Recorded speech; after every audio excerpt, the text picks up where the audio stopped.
All right. Hi, everyone. I am Kayleen Holt, and I am here with 4 fantastic freelancers who are going to talk to you about their freelancing journey, what they wish they had known when they started, and the advice they have for others who are starting into freelancing or want to grow a freelancing business. So I'm sure you recognize these lovely ladies, but just in case, we've got Christy Tucker, who has a blog, Experiencing E-Learning. Kimberly Scott, Kim Scott, Nicole Papaioannou, and Lisa Crockett. There we are. All right, so as I said, we are going to be talking to you about how we got started into freelancing, what we wish we had known when we started out, and our best advice for others starting out. I am going to save myself for last in case we run out of time, because I am probably the newest freelancer here and might have the least helpful things to say. I don't know. We are going to start off with Nicole Papaioannou. She has the business Your Instructional Designer, which I just love the name that you came up with, Nicole. Thanks, Kayleen. Really love it. So talk to us a little bit about your journey into freelancing, how you got started, what you wish you had known, and your advice. Absolutely. So freelancing is definitely a journey. That's what I'll start off by saying. And I didn't expect to be a freelancer. Actually, I think I came into freelancing with a lot of negative ideas about what freelancing is. In past jobs, I'd heard that like freelancers are just people who can't stay organized or don't want to work with a team or don't like a 9-to-5, whatever. But obviously that's not what they are, and we're awesome. And so I really had to shake that. But basically what happened is I had this amazing award-winning team. We won Brandon Hall Awards and all kinds of Webbies and things like that. But our company didn't have a particularly fantastic sales pipeline or a sales team at all. And so, as often happens with the training and content departments, I found out it was time for us to close shop, and I had to let my team go. And then I knew that was the end of my job as well. And so at that time, our major client, I'd been working with them for several years. I had millions of dollars of training projects with them. And they were like, do you want to come on as a consultant? Because we know you know our systems, and that would be great for us. My company gave me the green light. So it was all, ethically observed. And I went on to take on a big contract with them. So my initial plan was, okay, I'm just going to use this as leverage till I get to my next full-time job. But through the process of working with them one-on-one, I really just saw how much I loved getting to be my own boss. I like not being tied to any of the vendors that a major company might use. I liked being able to make creative solutions and suggestions and really sort of being the power behind the wheel. And, I found a lot of value in sort of developing my own leadership and getting to have the creative fun of solving problems. So by the end of that contract, I had decided this is just what I'm going to do. I'm just going to freelance and let it ride as long as it can. And now it's been about 5 years and I'm still riding the wave. So I guess it worked out okay. Definitely early mistakes for me, aside from the usual one, which is pricing, which I'm sure someone will say, but I think it was like a big mindset shift. I don't know why, because I was managing a department and I felt pretty confident. I had done board meetings, but as a freelancer, I really had to constantly remind myself and get over that imposter syndrome. And I know we talk about it so often now, but I think it's really important that you recognize your own value and your own worth, because it does influence how you price yourself. In freelancing, you're kind of, I hate to say it, but in a way picking numbers out of air based on certain criteria. And it does influence how you interact with your clients. So when you start doubting your own abilities, or you say, oh, I'm just a freelancer, I'm just this solo person, I'm not really a business or an agency, I don't know if I can do that. Well, then you stop being able to serve your clients as well as you'd like to. And so that was a mistake, and I had to nip that in the bud early on. But I'll say it's something I still work on, right? I take stretch tasks because I want to continue to grow and develop, and that's part of the fun of being a freelancer, but it can be really intimidating sometimes. And you have to just sort of remember that everybody is feeling this way too, whether you're a freelancer or not. Everybody is a little uneasy. Yeah, so that's kind of been the journey. I mean, now I have a whole bunch of different clients, you know, everything from nonprofit to I continue to work in the corporate space. I don't really take on any K-12 or education, ironically, even though I plan to become a professor at some point. I don't do anything with education anymore. And that's sort of, you know, where I am. Okay, great. Thank you, Nicole. And you shared your advice, right? Is that Oh, nope, didn't get there. okay? Trying to Well, remember. I heard a little bit of advice, but I wanted to make sure. Okay. Yeah, I mean, definitely. Well, the one big piece of advice is to know your own worth, and you know, don't let intimidation stop you from taking on opportunities that are a bit of a stretch.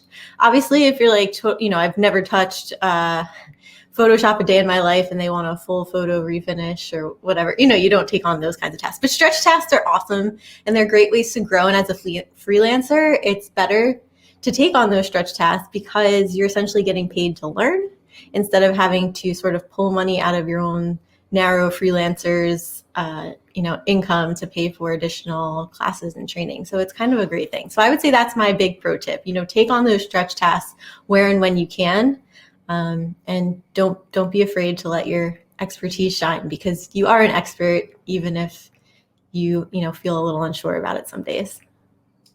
Absolutely. Thank you, Nicole. I love hearing more about your journey. Feel free to drop a link in the chat to where folks can find you and where they can find your blog, those sorts of things. Will Thank do. you. All right, next up, I'm going to go to Lisa. Lisa, talk to us a little bit about your journey into freelancing, first of all. Okay. My journey into freelancing. So for me, it was, I've been working like remotely, let's say 1 day a week, almost my entire career in every role I've been in, and have always found it to be just like the zone time for me. So for many years, I got to do that, and that was outstanding. And when I started working in Manhattan, which is literally 3 hours in each direction from my home, it was like, wow, this is amazing. And I had a company that let me do that. But I brought up the time because that was where I decided to start freelancing. A 6 hour commute, even 1 day a week. No, like that was great for a few years. But once I felt confident, and I say confident, by the way, but I completely agree with Nicole, like we all feel imposter syndrome. Sometimes, me, a lot of the time, oftentimes, I think it's a normal thing. We question ourselves. It's healthy to a point, and we can work on that. But for me, getting into freelancing was just being able to get to a level where I felt confident enough to A, do all of the things that I knew had to be done to have that business, and then B, that I had folks that I could call on if I got overwhelmed, that I could ask questions to. Or I have one woman that I work with, and she works part-time for me when I have overflow. And having those things in place for me, because I'm not a big risk taker, that was the way for me to do it, and the timing for me. It was getting to that confidence level. And by the way, get there before I did. That's not a piece of advice I was actually thinking of giving, but you're ready before you think you are. All of you are. I guarantee you that. We all, wait. But if you're doing the work, you're probably ready if you have the passion to do it, and you'll know if you're ready. And I'd actually, Kayleen, I'm going to roll into my advice just because I think it just fits in with this so well. And here's the biggest piece of advice I can give you if you want to freelance, but you don't know. And it was the best advice someone gave me. And the advice was, take a check on yourself in terms of your tolerance for ambiguity. This was one of the most, and still is one of the most successful women I know. I would never believe her answer to me was literally, I would never open a consulting business. Are you crazy? I like a paycheck every week. And her paychecks were big, guys. I don't blame her. But to me, I was like, well, if you can do that, like you can do that. Why wouldn't you do that? And her answer was, I wouldn't even consider it. But the fact that you're considering it means maybe.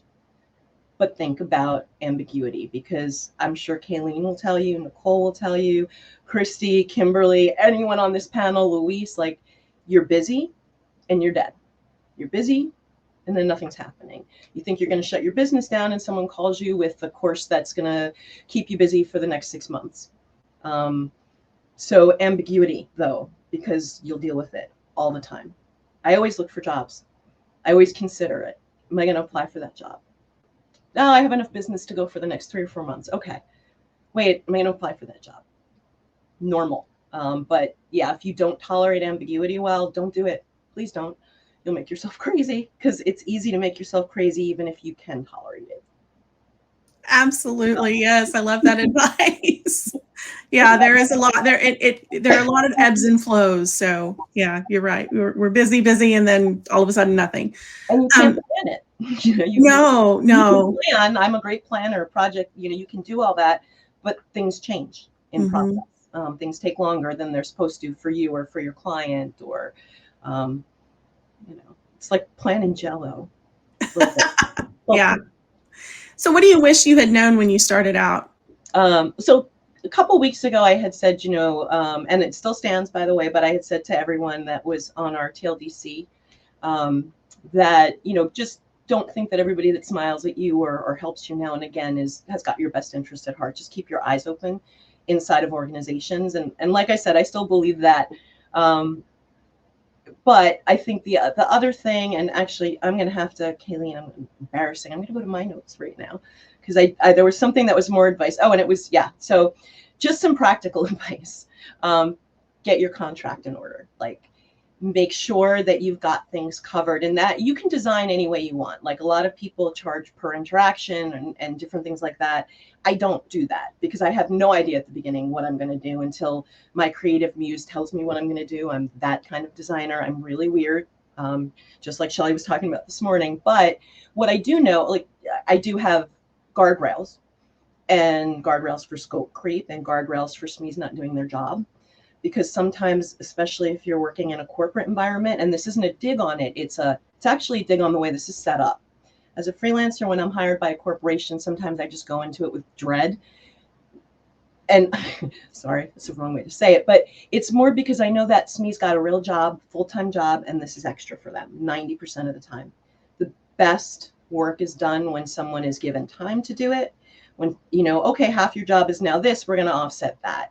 Same when you're, when I'm hired by like a nonprofit and they hire their SME versus ask for volunteers. Volunteers have a lot to do already. They have jobs, they're volunteering and they're kind, but they don't have the kind of time we might need a SME to have to make sure we're getting it right. So paid SMEs are always the best. And I tell my clients that you pay your SME well, we will get this done quickly. It will be effective, efficient, and I'll have what I need to give you what you want. But in an organization, that's like a big challenge. Oh, absolutely. I'm dealing with that challenge right now myself. It's hard. And SMEs who are doing, on top of their day job. Yep. Yeah. SMEs are great. It's not them. They want to give it to you, but they also have a 50-hour-a-week job already. Yeah. Kara says, you know what they say about volunteering, it doesn't pay. There's your corny joke for the day. Thanks, Kara. And Kara, who volunteers all the time and has exactly like no extra time, as we all, like it is, you have to make a commitment to that. And it's hard. It's hard. Yep. All right. Well, thank you so much, Lisa. It was really nice learning more about your journey. We're going to go on to Kim now. And Kim, I'm so interested. I've been hearing such wonderful things about you. That wasn't Kim. That was Nicole again. Kim, I'm excited to hear about your journey into freelancing and what you wish you had known when you started and your best advice to other freelancers. Wonderful. So I'm Kim Scott, actually of K Scott Learning Consultants. So my journey is, as is my life, a little bit interesting. I'm actually an accidental entrepreneur.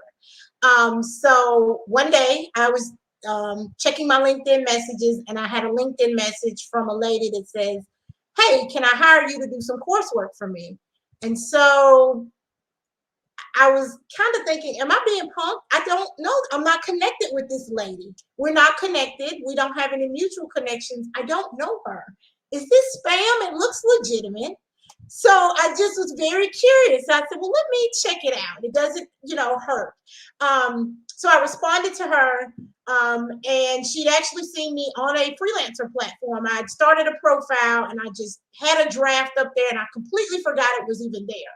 And she reached out and said, hey, I saw you. I'm kind of interested in some of your samples, and I just like the way you presented yourself. Can we talk? So after some discussion, she ended up hiring me to do some short coursework for her. And after that, I kind of said, well, let me just put myself out there. Let me see what's out there. Maybe this could be a thing for me. I had, no huge expectations. No, I'm going to quit my job and I'm going to make millions of dollars a year. I didn't do any of that. I just said, let me put myself out there and see if there's someone else I can help. And so as I started to do that, I started thinking about freelancer profiles, LinkedIn profiles, started doing a little research and saying, hey, what are some best practices? What are some ways I can, make myself effective out here? I also looked at social networking platforms, not just LinkedIn, but Facebook, Clubhouse, Reddit. How could I utilize those things and to get clients and to start freelancing and see what I can learn? It seemed that the more I put myself out there, the more I started to receive, the more I started seeing people posting, hey, I really need someone that knows Moodle. Hey, I need an LMS administrator. I can do that. I need someone that knows Captivate. I've got that. So it started, coincidentally, I started seeing things posted and I said, hey, how can I help? Oh my God, you're a lifesaver. Can I hire you? Well, sure. I've got a little bit of extra time. Let's just check it out. And before I knew it, things just started to grow. And one day I said, so Kim, it's time for you to start a business. We want to make sure we're doing things official. We want to make sure we make the IRS and Uncle Sam happy. So it looks like you're starting a business. And so that's kind of my journey into freelancing. Some advice that I wish I knew when I started, it's okay to start small. One of the things I did is on some of the freelancer platforms, I didn't always say, hey, I'm an instructional designer and I want to design full 20-hour courses for you. Sometimes I took on projects that were as small as someone had a video and they wanted me to edit it and have a nice beginning and end slide. That's all they needed. But that person was eternally grateful for the work I did and gave me great reviews. Sometimes people just say, hey, I got a PowerPoint and I got the template and the colors. I want you to look pretty. It was okay to do that, to, show my value, to get my name out there. So freelancing does not mean you have to, quit everything else you're doing, take out a huge business loan. It's okay to just start small and learn your lessons. Another great piece of advice I've learned and I've shared with others, starting a business was not a straight line. I'd actually had advice from my mother since I was a child that she thought I should be a businesswoman. And originally I went into teaching. My significant other also gave me advice that I think you really need to start your own business. And I said, no, you have to quit your job and you must take out a loan and you must have a business plan and you must do all these things first. Well, as we can see, that didn't happen with me. And I just kind of let it grow organically into what it is today. And I'm going to continue to let it grow organically into whatever it needs to be. So don't feel like that you have to have all your answers or all your ducks in a row. Now, that's not to say that you don't have a plan or a vision, but you don't have to have every single piece of advice and 6 months worth of savings in order for you to start seeing what's out there. Another piece of advice is we all want to get paid. But we have to remember, you starting this business is doing something that you love. One of the things I think my clients and even some of my other partners have stated is that they love that I'm passionate. That's because I only choose to do things that I know where I can add value and that will make me happy. So those projects or things that I have a bad feeling about, I hate to turn away money. Sometimes it's good money, but I don't want to do something where I feel like I can't add value. Also, if I see that a client and I aren't aligned and I give it my best effort and I try multiple ways to get us aligned, if it's just not going to work out, it's not going to work out. And at first I was afraid to say no. I was afraid to tell a client, look, this isn't going to work out. But then what I soon realized, and a lot of the freelancers have had this experience, better clients come along. When I let that client go, I was able to replace them with someone who saw my value, who enjoyed my work, and I was able to enjoy working for them.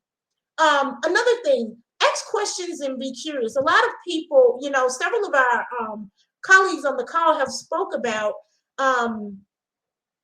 imposter syndrome. They were afraid that they weren't good enough. They didn't have anything to offer. I too went through that. I said, oh, everything I know, you can just Google on the internet. You can just find on YouTube. Why do they want this girl, this, lady from Mississippi to share these things with them?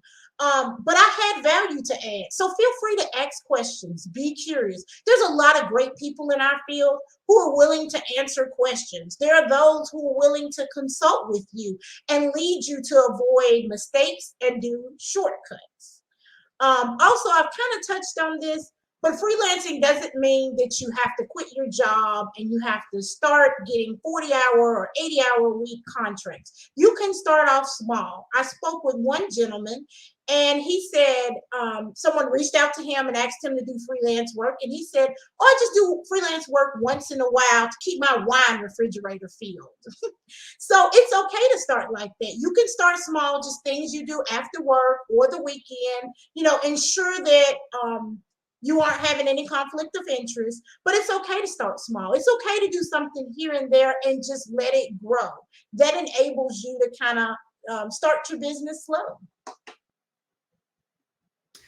Whew, so many great nuggets of wisdom there, Kim. Thank you. I'm just trying to drink it all in.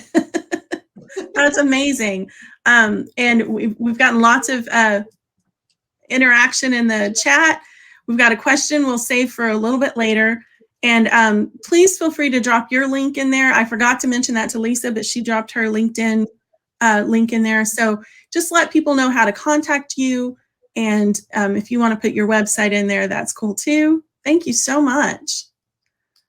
All right. Well, we are going to move on to Christy Tucker now. I've been following Christy for a long time. I feel like I'm a little bit of a Christy Tucker stalker. I hope she doesn't feel threatened by that. I just learned so much. Fangirl, not stalker. Fangirl, definitely. Definitely. All right. So, Christy, please share with us your journey into freelancing, what you wish you had known when you started, and your best advice for other freelancers. All right. So, I have now been freelancing for 10 years. So, it's been a long journey to get to where I am now. I did start slow, like Kim was just talking about. I did some part-time work on the side while I was still working at my last full-time instructional design job. That was at Cisco. And in 2011, Cisco was going through multiple rounds of layoffs. Every ID contractor there was on a 3-month rolling contract. So I only knew I had work for 3 months ahead. Even though my contract got renewed, it was still like 90 days at a time. And every 90 days I had to go through that renewal. It's like, this is not job security here. And so I got a subcontract job through an e-learning company that was going to be freelance, that was going to give me more like 5 or 6 months of work, which was frankly more stability than I had staying at that W-2 job. So I'm like, well, I've been kind of looking at this for a while. I've been doing some stuff on the side. I did a little side project enough to get myself a new laptop for work and to buy some software. And like, I think this is the time to make the leap. If it doesn't work out, I'll just go back to, doing, I'll go back and get a job again. And 10 years later, I have not gone back to doing a job. So I think, I took that leap. I think one of the pieces of advice that I had gotten early on was, we think of a full-time job as being lots of job security. I think job security is pretty much a myth. And I don't mean that to be discouraging, but I don't think we live in that world. Like my dad worked for 30 years for one company. And, that isn't the world that we are in anymore. Whether you are doing W-2 or you are doing 1099 work or whatever, the thing that gives you security is your skills and your ability to find the next thing. And so Michelle Martin of what was then the Bamboo Project blog, she hasn't been blogging in a long time, talked about how if we would look at our retirement funds, if you put all of your retirement funds in the stock of one company, that would be incredibly risky. And you would know that that's a huge risk, right?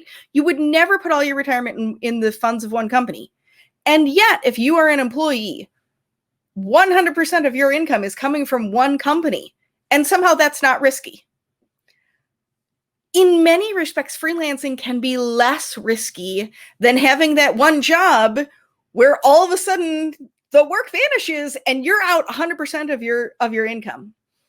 You know, at this point, I have several clients. I always have multiple projects going on. And I certainly have projects that if it falls through, it's going to be a hit to my income. Like, I'm not going to lie that, like, sometimes I've had some of those hits and I've had some years that weren't great, but I'm never down to zero, right? I always have something else, and I have something else in my pipeline, and I am much better equipped that if something happens, I can go find something else real fast now.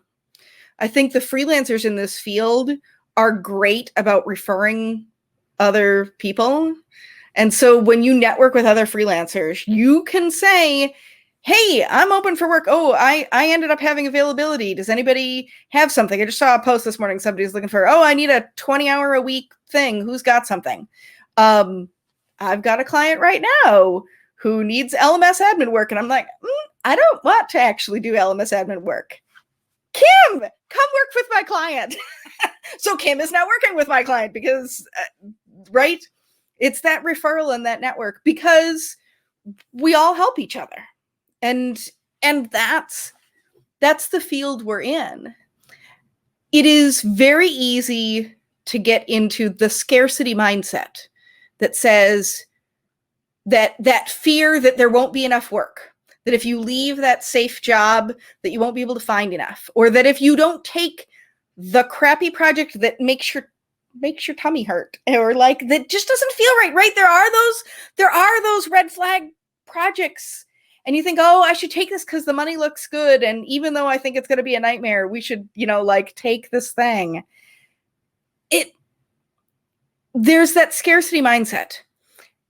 And I think in freelancing, if you can get to that abundance mindset where you think there is enough work out there, there is so much work out there, and there are so many people out there who can help, who can refer work, who can be networking, who can help you out if you're doing things. And so giving yourself the freedom, giving yourself permission to say no when it's not the right thing, when there's red flags, or when it's like, wow, that looks like a really interesting project. Also, I'm overbooked. Oh, this looks like really good stuff. This is good LMS admin work. It's not the work I want to do. Let me give it to somebody else let me give it to Kim, who's passionate about that. She's going to be much happier doing it than I am. So, right?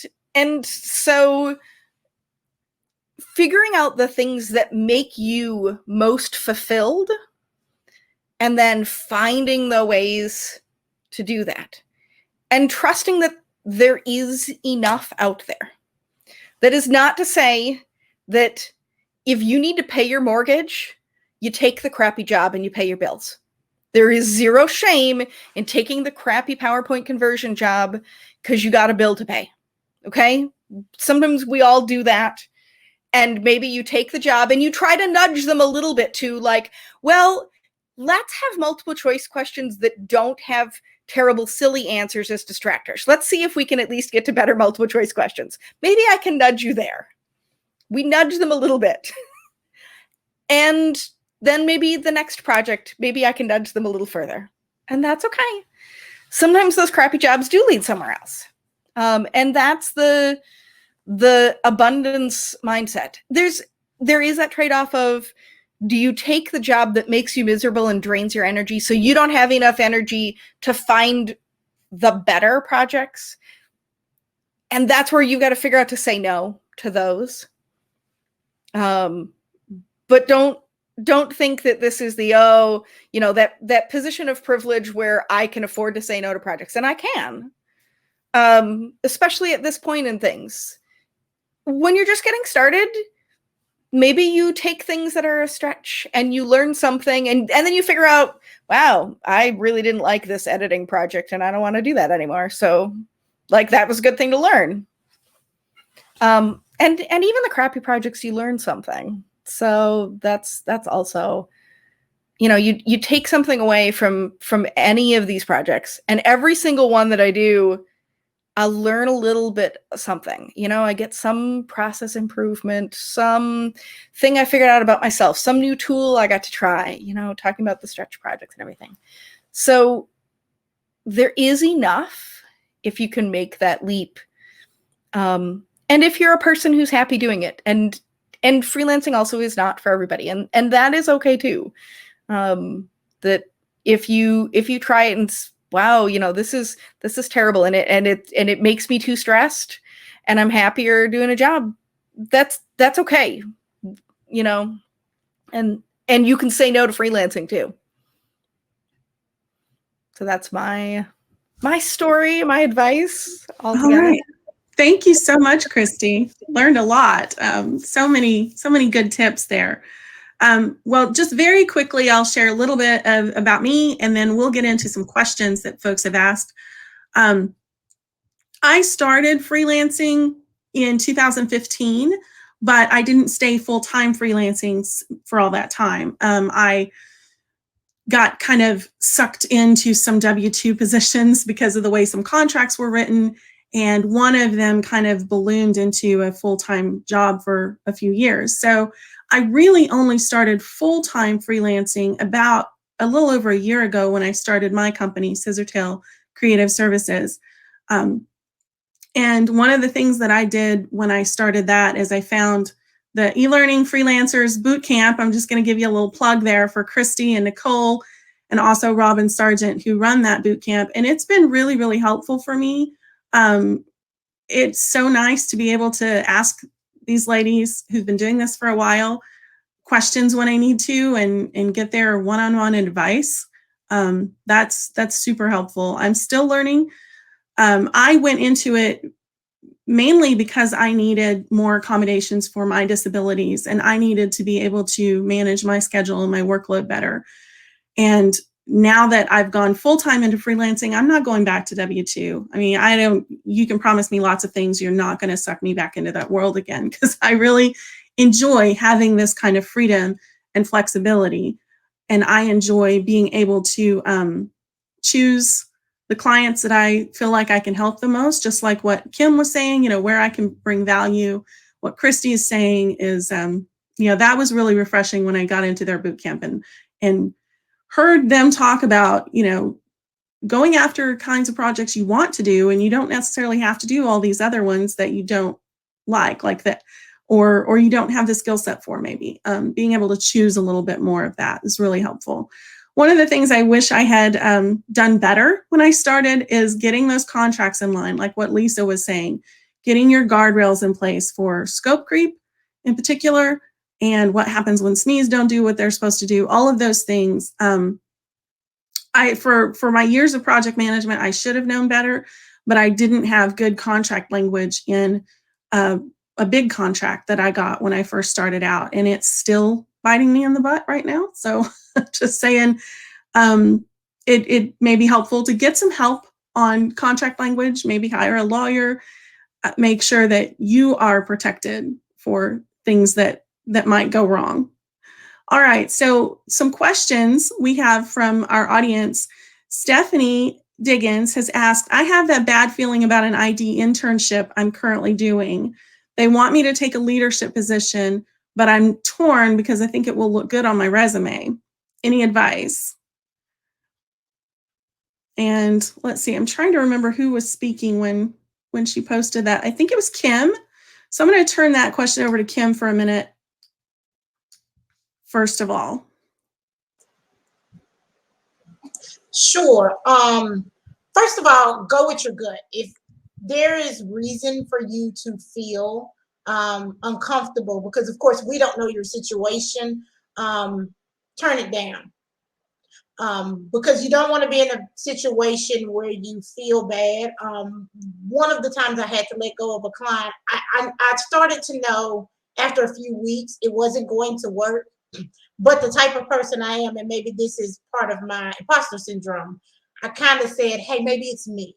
let me change my approach. Let me make sure I communicate effectively. But in the end, it didn't work out, and I just wasted a couple of weeks of stress and time.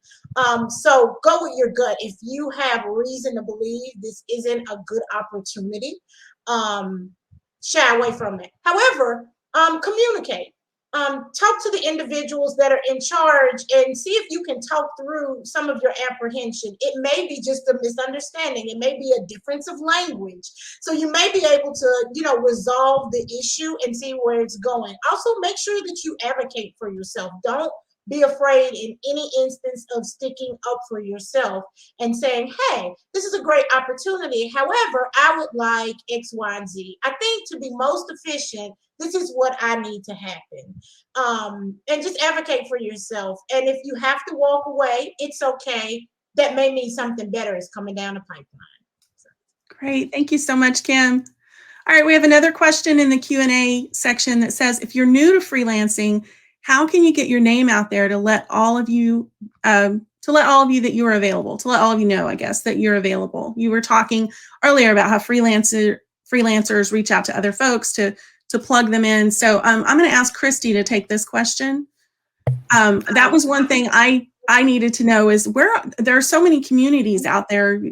Drop some of them. Let us know where we can connect with other freelancers. Right. So I do think that the networking is a piece of it. I will say when you're very first getting started, sometimes it can be easier to find subcontract work. Look for the e-learning agencies that are already doing work for other companies. And especially if you're new to the field of instructional design, right? All of the former teachers converted to instructional designers.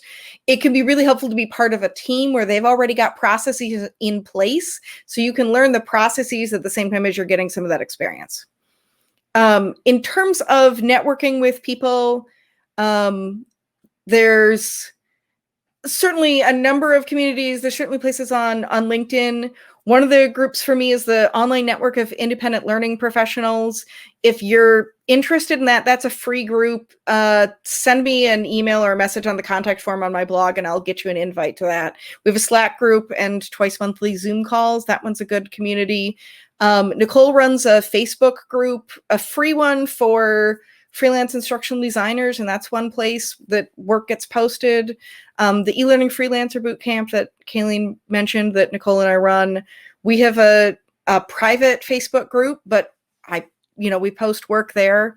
I think in the TLDC group, I certainly see things posted in the Slack for that group as well. I think that that's a good place to network with people.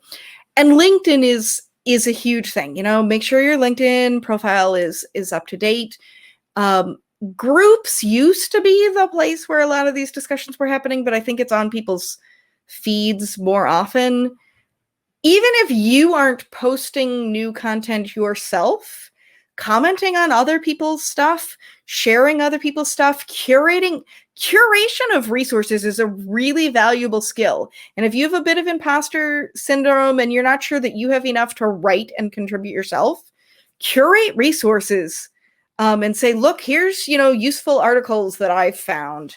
Because that's a great way, being that personal filter to find the best stuff with a little summary of what you found interesting from it. It'll get your attention of the authors in many respects, but it's also just valuable to the community. That's a good way for you to give back to the community. And somehow when you give back to the community, when you share your own knowledge generously, the work comes to you. The work finds you. It is absolutely. Yep. It is not a thing of I've never done cold contact selling. That's never been the thing. All of the work that I get is pretty much referrals to me or through my blog, and it's people who I have helped or who know me because I've shared stuff. Mm-hmm. And yes, you don't have a time machine to have gone back and started a blog 15 years ago to build that, and I get that. But start on LinkedIn now and start doing that, and you can do it. It doesn't have to be 10 years of stuff, and it doesn't have to be 1,000 blog posts like I've done. There are faster ways to do it than the slow route that I took. but it's working for you. All right. Thank you so much, Christy. I think for the next question, I'll go to Nicole. How do you budget your creative energy? Oh yeah, that's definitely something I'm working on right now. So as I was telling the group before this, I have a 5-month-old, and so I've had to learn to balance freelancing with the addition of my first child, and I only have childcare about 8 hours a week, like while I'm breastfeeding. So it's not, it's not an ideal working situation. But for me, I think the real question is what you said, right? It's budgeting your energy more so than budgeting your time. So if I know I have things that require deep thought, then I'm going to do them when I have the most focus and most concentration. In an ideal world, that's like 10 to 2 p.m. for me. In a world post-baby, sometimes it's like 7 to midnight, and then I'm crying at 2 a.m. when I'm feeding my baby. Not literally, but you know what I mean? I'm making it work so that I have a stretch where I can really pay attention. But then I'm trying to shuffle in the tasks that don't require that much thought, or that I just kind of don't need to expend as much energy on at other times of day. Another thing that's been really helpful for me is blocking out everything in my calendar religiously. So if you're trying to, find me and you're on my Calendly, which is another thing I do to help me, automate things, you might see I have chunks of time that are just blocked out. I try to, say this is going to be for X client and this day is going to be for this client, or it might just be like tasks. I might do like this day is going to be all video editing, and this afternoon I'm going to write. That's been really helpful for me. And like I said, automating things to the degree possible. So instead of spending 12 hours trying to be like, is this time available for you? We'll have it this one. We'll have it this one. I've got like Calendly, which is synced up with my Zoom.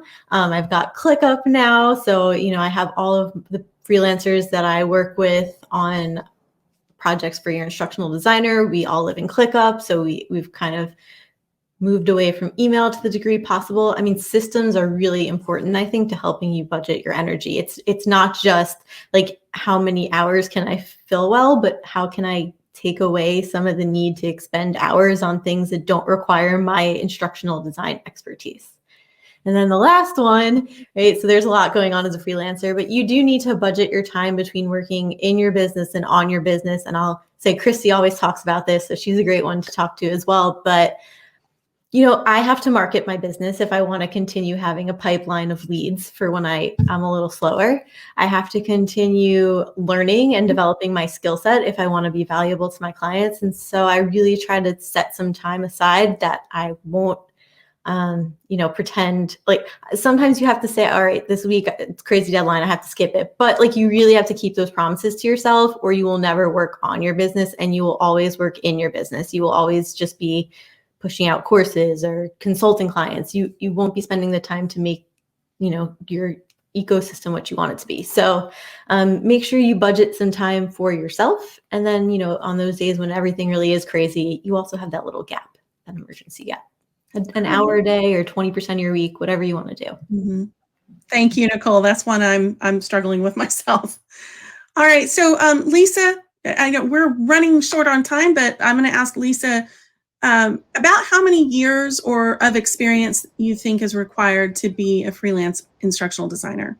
Oh, I'm going to give the consultant answer. If the consultant, it depends. It depends. It depends. And it depends on all the things that Nicole frankly just said, really.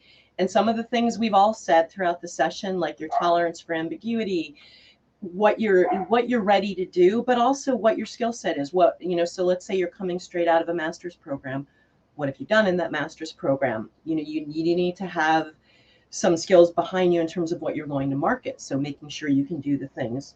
And I have no doubt that some folks are coming out of master's and PhD programs and they can go right out and do it, while others would definitely benefit from going, let's say, inside an organization or working with a smaller instructional, like either like someone like Kayleen or I who has a business, or a bigger firm. And I think Kayleen or one of you guys had mentioned some of the folks out there, but certainly like what Christy and Nicole do and Dr. Sargent. So like those are all places, like if I was coming out of a program, I might not jump right into it.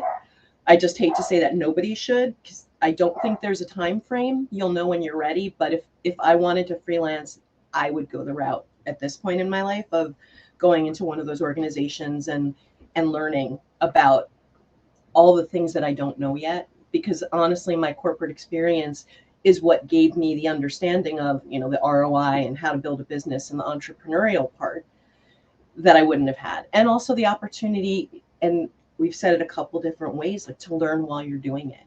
One thing about working inside of a company that's different from being a freelancer is while you can learn while you're a freelancer, you still have to get it done at a certain point to, you know, but inside a company, there's a little more flexibility sometimes, and sometimes, I'm not going to say every company, but sometimes that flexibility to learn, like, let's say, I'll pick Beyond because it's an easier one to talk about and an easier one to learn. If you were to say, I need 3 months to learn this and you can have that, someone might say, great. So I think you have more room to play potentially in an organization. Not always, but yeah, that's my best answer. Depends on your experience inside of your program or where you're coming from. Yeah, it really does. And I would recommend, you know, if you can freelance for a while on the side, Yes. And make sure that's okay with your employer, you know, be ethical about it. I think that's a really good way to ease into things and get that experience. And then also just understand if it's going to be a fit for you, if you even enjoy freelancing once you get into it. Exactly. So we are really short on time. There are a couple of other questions. I'm going to go through them real quickly. And if one of the panelists has something to add, please speak up. One question was, how can I be part of a freelancing bootcamp? I believe Christy or Nicole dropped a link in the chat, so look for that, please. And again, that's not a free bootcamp, so you know, I'm not trying to sell you on it. There are lots of other resources out there. It's just something that was really helpful to me. And I'm part of it for life. I'm in that Facebook group and I can always reach out for help. So that's really helpful. We had a question about what type of companies or gigs should people avoid and what are the red flags? And I'm just going to echo Kim here and say, trust your gut. If it just doesn't feel right to you, find out what you can about it, but trust your gut. I think if there are specific red flags that are jumping out to anybody, let me know. Okay. And we can talk more about this. I'm hosting a virtual table in the lounge on freelancing. So all of you are welcome to come in there and we can talk more about these things. One last question I see, and I may be missing others, I don't know, is where do each of you stand on the idea of niching your L&D business? You know, do you need a little niche in there? And I personally, I think you can be a jack of all trades or you can be a specialist. And I think that's really up to you and what you enjoy doing, where your strengths are. Anyone have anything to add to that? You know what? I do want to just jump in and say, like, I agree with what Kayleen just said. I also think, and I think this about coaching, I think this about, you know, there are different areas where we can be effective. As learning professionals, those of you who are out there who are coaches, I think knowing where you're the most effective is important, but in L&D, I mean, I found it depends on the client, it depends on the situation. So I just would say don't limit yourself unless you really know what your niche is. Like, you know, and you have a lot of work in that area. But frankly, like what Kimberly said earlier, you know, some days I'm doing one thing, some days I'm doing another thing. When you have a business, you piece it together and you hopefully get to do more of what you really like than what you don't. But niching to me seems unnecessarily challenging unless you're so good in one area, and some of you are. So like we have an animator in this, is it Mayor Perkins? She's in this, she's an animator, and I think she's in TLDC community. Like if I animated like her, that's all I do all day, but I don't. That's my 2 cents. All right, thank you, Lisa. There's been some great discussion in the chat too. So if you haven't been reading that as you go, please be sure and check it out. There are lots of great tips there too. Thank you all so much. Thank you to our 4 fabulous freelance panelists. I enjoyed this so much and learned a lot from all of you and from the questions that came out and the things shared in chat. Thanks so much.